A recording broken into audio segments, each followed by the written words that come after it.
আসসালামু আলাইকুম সম্মানিত দর্শক, যে যেখান থেকেই দেখছেন এবং শুনছেন সবাইকে শুভেচ্ছা এবং অভিনন্দন। আমি অ্যাডভোকেট মোহাম্মদ আমিনুল ইসলাম চৌধুরী সোহাগ আছি আপনাদের সাথে।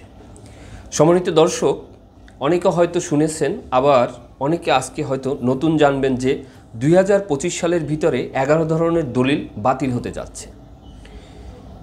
কোন 11 ধরনের দলিল বাতিল হতে যাচ্ছে এবং কি কি কারণে এগুলি বাতিল হবে এবং সরাসরি কোনগুলো বাতিল হবে, আবার কোনগুলো বাতিল করার জন্য আপনাদেরকে আইনি পদক্ষেপ নিতে হবে, সেই সম্পর্কে বিস্তারিত আলোচনা করার চেষ্টা করব।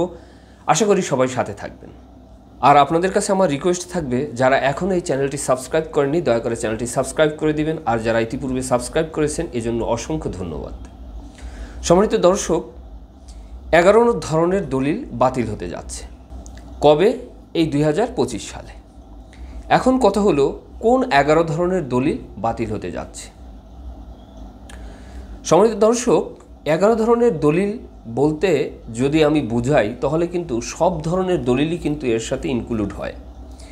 তারপরও স্পেসিফিকভাবে আমি এই 11টা যে দলিল বাতিল হতে যাচ্ছে, প্রথমত সেই 11 ধরনের দলিলের আমি শ্রেণীগুলো বলতেছি।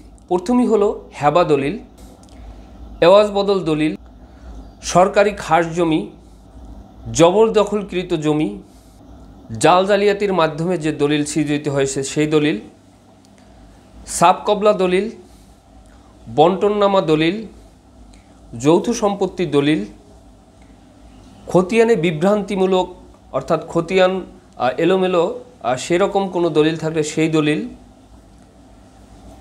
ভুল দাগ অন্তর্ভুক্ত বা চৌহদ্দিতে ভুল এরকম কোনো দলিল থাকলে সেই দলিল, এবং বিনিময় সম্পত্তি। তাহলে আমরা জানলাম যে এই 11টা শ্রেণীর দলিল বাতিল হতে যাচ্ছে। এখন এই দলিলগুলো কেন বাতিল হবে? সুপ্রিয় শ্রোতা, অনেকে আছে যে কর ফাঁকি দেওয়ার জন্য সাধারণত জমি হেবা করে থাকে বা দান করে থাকে, যাতে সরকারি যে শুল্ক বা আমরা কোর্ট ফি বলে থাকি বা স্ট্যাম্প যে শুল্ক, সেইগুলো ফাঁকি দেওয়ার জন্য, অর্থাৎ সরকারকে সেই স্ট্যাম্প শুল্ক না দেওয়ার জন্য তারা কি করে? এই দান করে বা হেবা করে। এ ধরনের যদি দলিল হয়ে থাকে তাহলে সেই হেবা দলিল বাতিল হয়ে যাবে। তবে এটি সরাসরি বাতিল হয়তো করবে না। সরাসরি বাতিল করার পূর্বে আপনাদেরকে 3টা নোটিশ দেওয়া হবে। নোটিশটা কে দিবে? জেলা প্রশাসক। তার যে দলিল অবমূল্যায়ন শাখা থাকে, সেই দলিল অবমূল্যায়ন শাখার মাধ্যমে আপনাদেরকে প্রথমে একটা নোটিশ দিবে। যদি জবাব না দেন তাহলে দ্বিতীয় নোটিশ দিবে, জবাব না দিলে তৃতীয় নোটিশ দিবে। এবং সেই জবাবের মাধ্যমে যদি আপনারা সেই পর্যাপ্ত যদি কোর্ট ফি বা স্ট্যাম্প শুল্ক, সেটা যদি জরিমানা সহকারে যদি আপনি ডিসি অফিসের সেই যে দলিল অবমূল্যায়ন যে শাখা, সেখানে গিয়ে যদি পরিশোধ করেন, সেই পরিশোধ কিভাবে করবেন? পরিশোধ করতে হবে আপনাদেরকে যে নোটিশ থাকবে, সেই নোটিশে উল্লেখিত টাকা সহকারে জরিমানা, সেটা ওই শাখায় যোগাযোগ করলে ওরা একটা চালানপত্র লিখে দিবে। সেই চালানপত্রটা নিয়ে আপনি বাংলাদেশ ব্যাংক অথবা বাংলাদেশ সোনালী ব্যাংক, সেই সোনালী ব্যাংকের নির্ধারিত শাখায় আপনি সেই টাকাটা জমা দিবেন। জমা দিলে ওখান থেকে সেই যে রিসিপ্টটা আপনাকে দিবে, সেটা এনে ওখানে যদি সেই দলিল অবমূল্যায়ন শাখায় যদি আপনি দিয়ে দেন, তাহলে কি হবে? আপনার জমি আপনি ফিরে পাবেন। আর যদি আপনি এই পরপর যদি 3টা যদি নোটিশ আপনি মিচিং করেন, তাহলে কিন্তু আপনার দলিল পুরোটা বাতিল করে দিবে। সেই ক্ষেত্রে কিন্তু আপনি আবার পরবর্তীতে সেই জমি যদি উদ্ধার করতে হন, তাহলে কিন্তু আপনার মামলা মোকদ্দমা ছাড়া আর কোনো উপায় নেই। তাহলে আমরা বুঝলাম যে এই যে ছলচাতুরির আশ্রয় নিয়ে যারা হেবা করেছেন, অর্থাৎ সরকারের শুল্ক ফাঁকি দিয়ে যে হেবা করেছেন, সেই হেবা এভাবে বাতিল হতে পারে। আরও একটা হেবা বাতিল হতে পারে, সেটা হলো যে যৌথ সম্পত্তি। যৌথ সম্পত্তি আপনি ভোগ দখলে আছেন, আপনার সম্পত্তি, কিন্তু অন্যদের না জেনেই আপনি যদি আপনার স্ত্রীকে বা সন্তানকে এরকম যদি হেবা করে থাকেন, তাহলে সেই হেবা সম্পত্তিও কিন্তু বাতিল হতে পারে। এরপরে আসি এওয়াজ বদল দলিল। অনেকেই আছেন যে যৌথ প্রপার্টি, এই যৌথ প্রপার্টি অন্যের কনসার্ন না নিয়ে বা অন্যের যে অনুমতি, সেই অনুমতি না নিয়ে আপনি এককভাবে যদি কারোর সাথে যদি আওয়াজ করে থাকেন, তাহলেও কিন্তু সেই আওয়াজ দলিল থাকবে না, সেই আওয়াজ দলিল বাতিল হয়ে যাবে। কিভাবে বাতিল হবে? সরকার কি এটা নিজে থেকে বাতিল করবে? না, সরকার নিজে থেকে হয়তো বাতিল করবে না। আপনার যে অন্যান্য শরিক আছে তারা যদি দেখতে পায় যে এই সম্পত্তিটা আওয়াজ করছে শুধু একজনে এবং অন্যদেরকে সেটা জানানো হয়নি বা অন্যের কনসার্নে সেটা দেওয়া হয়নি, তাহলে সেই ক্ষেত্রে ওনরা যদি সেই দলিল যদি বাতিল চায়, তাহলে কিন্তু সেই দলিল অটোমেটিক্যালি বাতিল হয়ে যাবে এবং এই আওয়াজ দলিল আর টিকবে না। এরপরে আসি সরকারি খাস জমি। সরকারি খাস জমি যে দলিল, এটা সরকার সরাসরি বাতিল করতে পারে, অর্থাৎ এখানে মামলা মকদ্দমার কোনো দরকার হবে না। সরকার যদি ইচ্ছা করে যে তার খাস জমি উদ্ধার করবে, তাহলে আপনার দখলে যত বছর ধরেই থাকুক না কেন, সরকার সেই জমি সে ফেরত নিতে পারবে। এরপরে আছে জবরদখলকৃত জমি। দেখা যায় যে অনেকে অন্যের জমি বা সরকারি জমি জবরদখল করে রেখেছেন এবং কোনো একটা ফেক দলিল তৈরি করেছেন বা দলিলপত্র ছাড়াই আপনি উক্ত জমি মনে করেন দখল করে আসেন, তাহলে এই ধরনের যদি মনে করেন ঘটনা ঘটে থাকে বা দেখা গেল যে অন্য শরিকদের জমি অর্থাৎ যৌথ প্রপার্টি, সেই ক্ষেত্রে অন্য শরিককে আপনি ঠকিয়ে আপনি সব সম্পত্তি কুক্ষিগত করে রেখেছেন, এই ধরনের যদি হয়ে থাকে, তাহলে সেই যে জবরদখলকৃত সম্পত্তি সেটাও কিন্তু বাতিল হবে। সেই জবরদখল সম্পত্তি আপনি ধরে রাখতে পারবেন না যদি অপরপক্ষ যদি সেটার বিরুদ্ধে লিগালি কোনো অ্যাকশন গ্রহণ করে।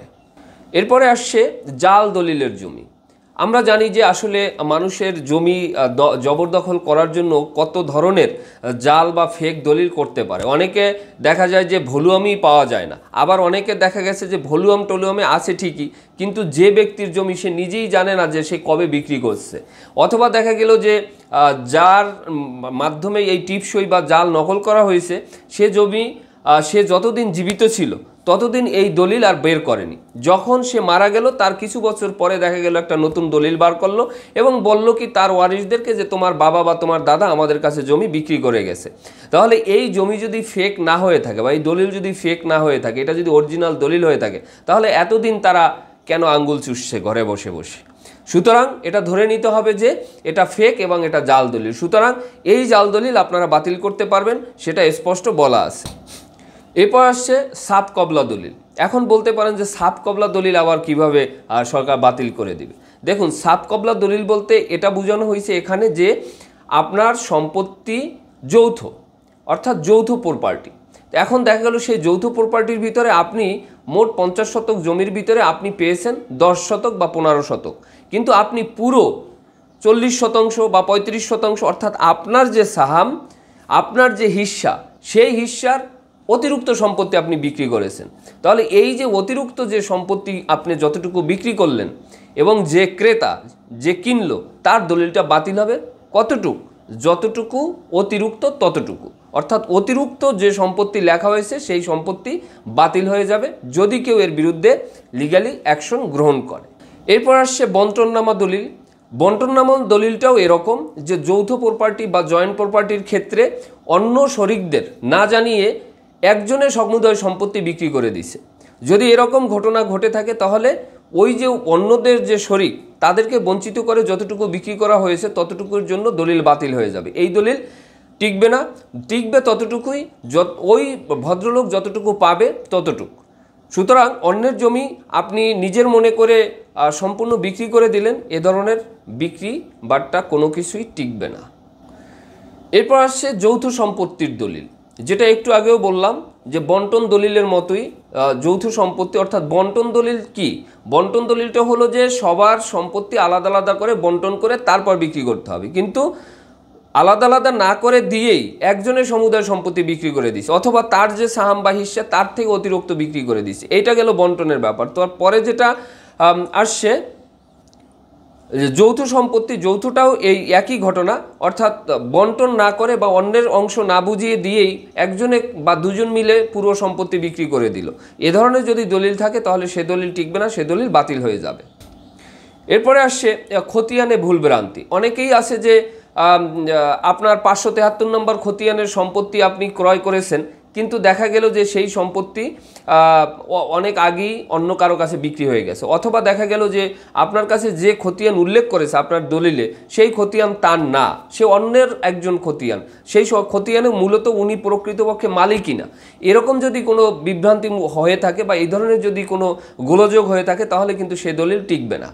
এরপরে আছে মনে করেন দাগে ভুল অথবা চৌহদ্দিতে ভুল, এরকম যদি ভুলভ্রান্তি হয়ে থাকে কোনো দলিলে এবং সেটা যদি সংশোধনযোগ্য না হয়ে থাকে তাহলে কিন্তু সে দলিল টিকবে না, সেই দলিল বাতিল হয়ে যাবে। এরপর আসছে বিনিময় সম্পত্তি, যেটা 11 নম্বরে।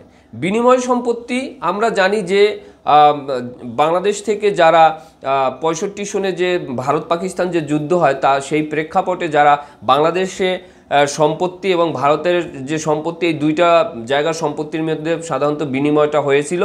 এই সম্পত্তিগুলো বৈধভাবে অনেকে দেখা গেছে অনেকের সাথে বিনিময় করে গেছে, সেগুলো টিকবে, সেগুলো সমস্যা নেই। কিন্তু দেখা গেল যে এই বিনিময় প্রপার্টি আবার অনেকে দেশ ত্যাগের যে সুযোগ নিয়ে, অর্থাৎ যার প্রপার্টি মূলত সে কারোর সাথে বিনিময় করলো না বা কোনো কিছু করতে, সে বিনিময় যার সাথে করে গেছে তার হয়তো কাগজপত্র আছে ঠিক, কিন্তু অন্যে দখল করে আছে বা অন্যে সেই জমি জোরজাবট করে আছে, এইরকম যদি প্রপার্টি হয়ে থাকে তাহলে সেই ক্ষেত্রেও কিন্তু সেই দলিল টিকবে না বা সেই জমি ধরে রাখতে পারবে না।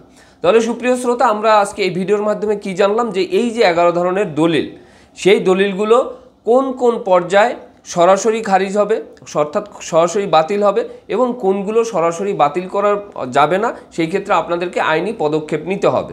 তো সুপ্রিয় শ্রোতা, যদি এ ধরনের কোনো সমস্যা আপনাদের থেকে থাকে তাহলে আপনারা সেই সম্পত্তি আপনারা রক্ষা করতে পারবেন, অর্থাৎ প্রকৃত যে মালিক সে যদি এটার বিরুদ্ধে যদি লিগালি অ্যাকশন নিয়ে যায় তাহলে কিন্তু সে তার সম্পত্তি উদ্ধার করতে পারবে। তো যাই হোক, এই সম্পর্কে যদি আপনাদের আরও জানার থাকে, আরও বোঝার থাকে, তাহলে আপনারা প্রশ্ন করতে পারেন অথবা কমেন্ট করতে পারেন অথবা সরাসরি ফোন করতে পারেন। আমি চেষ্টা করব সেই প্রশ্নগুলোর উত্তর দিতে। তো সেই পর্যন্ত সবাই ভালো থাকুন, সুস্থ থাকুন আর অবশ্যই এই চ্যানেলটির সাথে থাকুন। আসসালামু আলাইকুম ওয়া রাহমাতুল্লাহি ওয়া বারাকাতুহু।